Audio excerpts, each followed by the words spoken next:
K V Baiju അവിടേക്ക് എത്തിച്ചേരുകയാണ്. ബൈജു, ഈ കാണുന്നത് തത്സമയ ദൃശ്യങ്ങളാണ്. എന്താണിപ്പോൾ പുഴയിൽ നടക്കുന്ന പരിശോധന?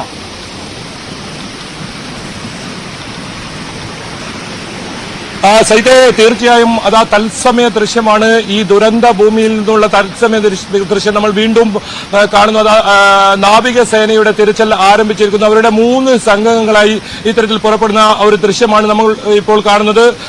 അകലെ മൺകൂന, നമുക്ക് ആ മൺകൂനയൊക്കെ ദൃശ്യങ്ങളിൽ കാണാം. ആ വലിയ മലയിടിഞ്ഞ് പുഴയിലേക്ക് പതിച്ചപ്പോൾ ഉണ്ടായ മൺകൂനയാണ് ആ ദൃശ്യങ്ങളിൽ കാണുന്നത്. അവിടത്തേക്കാണ് ഇപ്പോൾ ഈ സംഘം പോകുന്നത്. വീണ്ടും കൂടുതൽ സംഘങ്ങൾ ഇവിടെ പുറത്തുമുണ്ട്, കരയിലുമുണ്ട്. അവരും ഇപ്പോൾ അങ്ങോട്ടേക്ക് നീങ്ങും. അത് തന്നെയാണ് ആ തത്സമയ ദൃശ്യമാണ്. ഈ പുഴയുടെ ഒക്കെ ഗതി നമുക്ക് കാണാം. വലിയ ശക്തമായി ഒഴുകുന്ന പുഴ, അതിനെ മറികടന്നുകൊണ്ടുള്ള നാവികസേനയുടെ കൃത്യമായ NDRFന്റെ കൃത്യമായ തെരച്ചിൽ. അതിനായി അവർ ആ മൺകൂന കാണുന്നിടത്തേക്ക് ഒരു സംഘം എത്തിക്കഴിഞ്ഞു. അവിടെ വിശദമായ പരിശോധന നടത്തുകയാണ്. ഇനി കൂടുതൽ ഏതെങ്കിലും ഭാഗങ്ങൾ ഇതിൽ കണ്ടിട്ടുണ്ടോ, അത്തരത്തിലുള്ള പരിശോധന. നാവികസേന തൊട്ട് പുറകിലായി നാവികസേനയുടെ ഇതും സംഘങ്ങളിൽ കാണാം. NDRFന്റെ സംഘമാണ്. ആ ഒഴുക്കിന് അത്രത്തോളം പ്രതിരോധം, അത്രത്തോളം ഒഴുക്ക്, അതിനെ മറികടന്നുകൊണ്ടാണ് അവർ പോകുന്നത്. ഇപ്പോൾ ദൃശ്യങ്ങളിൽ കാണുന്നതാണ് നാവികസേനയുടെ ആ ദൌത്യ സംഘം. കഴിഞ്ഞ കുറേ ദിവസങ്ങളായി ഇവിടെ ഈ രക്ഷാപ്രവർത്തനത്തിൽ ഏർപ്പെട്ട നാവികസേനയുടെ സംഘത്തിന്റെ കൃത്യമായ ഒഴുക്കിന്റെ ശക്തി ഒക്കെ ആ ദൃശ്യങ്ങളിൽ വ്യക്തമാണ്. അവർ ആ ഒഴുക്കിനെയും അത്രത്തോളം പ്രതികൂല കാലാവസ്ഥയും മറികടന്നുകൊണ്ടുള്ള ഒരു രക്ഷാപ്രവർത്തനം തന്നെയാണ് നമുക്ക് ഇവിടുന്ന് കാണാൻ സാധിക്കുന്നത്. ആ തത്സമയ ദൃശ്യമാണ്. അവർക്ക് പോലും ഈ പുഴയിൽ ഇത്തരത്തിൽ മുന്നോട്ട് പോകാൻ കഴിയാത്ത സാഹചര്യം കഴിഞ്ഞ ദിവസങ്ങളിലെല്ലാം ഉണ്ടായിരുന്നു. ഏതായാലും തിരച്ചിൽ ശക്തമാക്കിയിരുന്നു. വളരെ വേഗത്തിൽ തന്നെ NDRFന്റെ സംഘം ആ ഭാഗത്തേക്ക്, അതായത് വലിയൊരു കുന്നിടിഞ്ഞ് അവിടെ മൺകൂന രൂപപ്പെട്ട ഭാഗത്തേക്ക് ഇപ്പോൾ പോകുന്ന ദൃശ്യവും നമുക്ക് കാണാം. വളരെ വേഗത്തിലാണ് അവരിപ്പോൾ ആ പ്രദേശത്ത് എത്തുന്നത്. ഏതായാലും തിരച്ചിൽ ഊർജിതമായി തന്നെ നടക്കുന്നുണ്ട്. ഇപ്പോൾ നമ്മൾ തത്സമയ ദൃശ്യമാണ് ഇപ്പോൾ ശിരൂരിൽ ഈ അപകടം നടന്ന സ്ഥലത്ത് നിന്നും കാണിക്കുന്നത്. ഇത് തത്സമയ ദൃശ്യമാണ്. ഇനി ഏതെങ്കിലും തരത്തിൽ അർജുനെ കണ്ടെത്താൻ കഴിയുമോ, അത്തരം വിവരങ്ങളൊക്കെ നമുക്ക് വരും നിമിഷത്തിൽ തന്നെ നൽകാൻ കഴിയും. എന്തായാലും സംഘാംഗങ്ങൾ NDRFന്റെ ടീം ആ മൺകൂന കാണുന്ന സ്ഥലത്തേക്ക് ലക്ഷ്യമായാണ് പുറപ്പെട്ടത്. അവിടെയാണ് ഇപ്പോൾ തിരച്ചിൽ നടക്കുന്നത്. എന്തായാലും നമുക്ക് മറ്റ് വാഹനം കണ്ടെത്തിയ ആ ഭാഗത്തേക്ക് കൂടി നമുക്ക് പോകേണ്ടതുണ്ട്. നമ്മൾ ആ ഭാഗത്തേക്ക് കൂടി നീങ്ങുകയാണ് സൈത്തെ.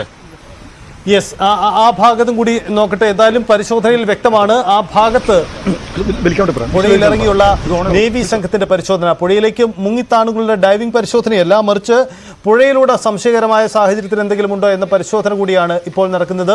അവിടെ നിന്നുള്ള തത്സമയ ദൃശ്യമാണ്. ബൈജു അവിടെ എത്തിച്ചേർന്നിരിക്കുന്നു. അവിടുത്തെ പരിശോധനാ ദൃശ്യങ്ങളാണ് നമുക്ക് കാണാൻ കഴിയുന്നത്. ഐബോട്ട് പരിശോധന ഒരു വശത്ത് നടക്കുന്നു, മറൊരു വശത്ത് കരയിൽ ഇപ്പോഴും മണ്ണു മാറ്റിയുള്ള പരിശോധനയും അവിടെ പുരോഗമിച്ചു വരികയാണ് എന്നതാണ് സാഹചര്യം. ആ തരത്തിൽ പ്രധാനപ്പെട്ട നീക്കം കൂടിയായി അത് മാറുന്നു. അങ്ങനെ ആ പരിശോധന മുന്നോട്ട് പോകുന്നു എന്നതാണ് നിലവിലെ സാഹചര്യത്തിൽ നമുക്ക് കാണാൻ കഴിയുന്നത്. പരിശോധന വളരെ പ്രധാനപ്പെട്ടതാണ്. കാരണം ഇന്ന് നടക്കുന്ന ഈ പരിശോധനയിൽ നമുക്ക് 11ാം ദിവസം ചില പ്രധാനപ്പെട്ട കാര്യങ്ങൾ നമ്മൾ പ്രതീക്ഷിക്കുന്നുണ്ട്. പ്രധാനപ്പെട്ട വിവരങ്ങൾ ഉണ്ടാകുമെന്ന പ്രതീക്ഷയുണ്ട്. അങ്ങനെ നമ്മൾ മുന്നോട്ട് പോവുകയാണ്. ഇന്നത്തെ ഈ കണ്ടെത്തലുകൾ അത് പ്രധാനപ്പെട്ടത് കൂടിയായി മാറുകയാണ്. കാരണം പുഴയിൽ ഇറങ്ങിയുള്ള പരിശോധന അസാധ്യമെന്ന സാഹചര്യം മുന്നിലുള്ളപ്പോൾ മറ്റെന്തെങ്കിലും സാധ്യതകളുണ്ടോ, പുഴയിൽ നിന്നും ഈ ലോറി പൊക്കിയെടുക്കാനുള്ള സാധ്യതകളുണ്ടോ, ആ സാധ്യത തേടൽ കൂടിയായി ഇത് മാറുകയാണ്. അങ്ങനെ ഇന്നത്തെ ആക്ഷൻ പ്ലാൻ പ്രകാരം മുന്നോട്ട് പോവുകയാണ്. എന്തായാലും ഇതേ അവസ്ഥയിൽ ദിവസങ്ങളോളം മുന്നോട്ട് പോകാൻ കഴിയില്ല. അതുകൊണ്ട് പ്ലാനിൽ വ്യത്യാസമുണ്ടാകും, പുതിയ നീക്കങ്ങൾ ഉണ്ടാവും. എവിടെ അർജുൻ എന്ന ചോദ്യത്തിന് ഉത്തരം കണ്ടെത്തണം. അതിനു മുമ്പ് ലോറി കണ്ടെത്തണം, ലോറിക്കടിയിലേക്ക് അടുത്തേക്ക് എത്തണം, ക്യാബിനുള്ളിൽ പരിശോധിക്കണം. ആ ഘട്ടങ്ങൾ പിന്നിടണം. അതിനുവേണ്ടിയുള്ള കാത്തിരിപ്പാണ്. എന്തായാലും ദൗത്യം മുന്നോട്ട് പോവുകയാണ് 11ാം ദിവസവും എന്നതാണ് നമ്മൾ പ്രതീക്ഷിച്ചതാണ്. കഴിഞ്ഞ ദിവസങ്ങളിൽ തന്നെ ഒരു വ്യക്തത ഉണ്ടാകുമെന്ന്. പക്ഷേ പ്രതീക്ഷിച്ചതുപോലെ റോഡിൽ നിന്നും മണ്ണുമാറ്റൽ ഒന്നും കണ്ടെത്താനാവുന്നില്ല. തുടർന്ന് പുഴയിലെ പരിശോധനയാണ്. പുഴയിൽ ഇന്നലെ വൈകിട്ടോടുകൂടി ഒരു വ്യക്തത ഉണ്ടാകുമെന്ന് കരുതിയെങ്കിൽ കൂടിയും ദുർഘടമായ സാഹചര്യങ്ങൾ ഡ്രൈവേഴ്സിനെ പിന്നോട്ട് വലിക്കുന്നു. നാവികസേനാംഗങ്ങൾക്ക് മുങ്ങിൽ പരിശോധന സാധ്യമല്ലാത്ത സാഹചര്യം. പുഴയിൽ നേരിടുന്ന ദുർഘടമായ പ്രതിസന്ധി 2-3 തരത്തിലാണ്. ഒന്ന്, അതീവ ദുഷ്കരമായ ഈ കുത്തൊഴുക്കിൽ ഒരു തരത്തിലും മുങ്ങിപ്പരിശോധന സാധ്യമല്ല.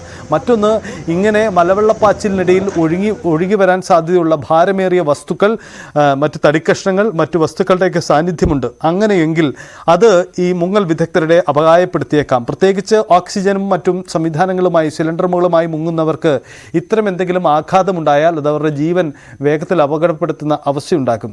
മൂന്നാമത്തെ വെല്ലുവിളി മൺസൂൺ കാലഘട്ടമാണ്. അതുകൊണ്ട് തന്നെ വെള്ളം കലങ്ങി മറിഞ്ഞാണ് വരുന്നത്. അതുകൊണ്ട് വെള്ളത്തിനകത്തെ വിസിബിലിറ്റി സംബന്ധിച്ച ആശയക്കുഴപ്പവും അവർക്കുണ്ട്. അതുകൊണ്ട് എന്താണ് ഈ ക്യാബിനുള്ളിൽ നടക്കുന്നത് എന്നത് സംബന്ധിച്ച് ഒരു വ്യക്തത വരുത്താൻ കഴിയാത്ത സാഹചര്യം കൂടി അവിടെയുണ്ട്. ദൃശ്യങ്ങളിൽ കാണുന്നത്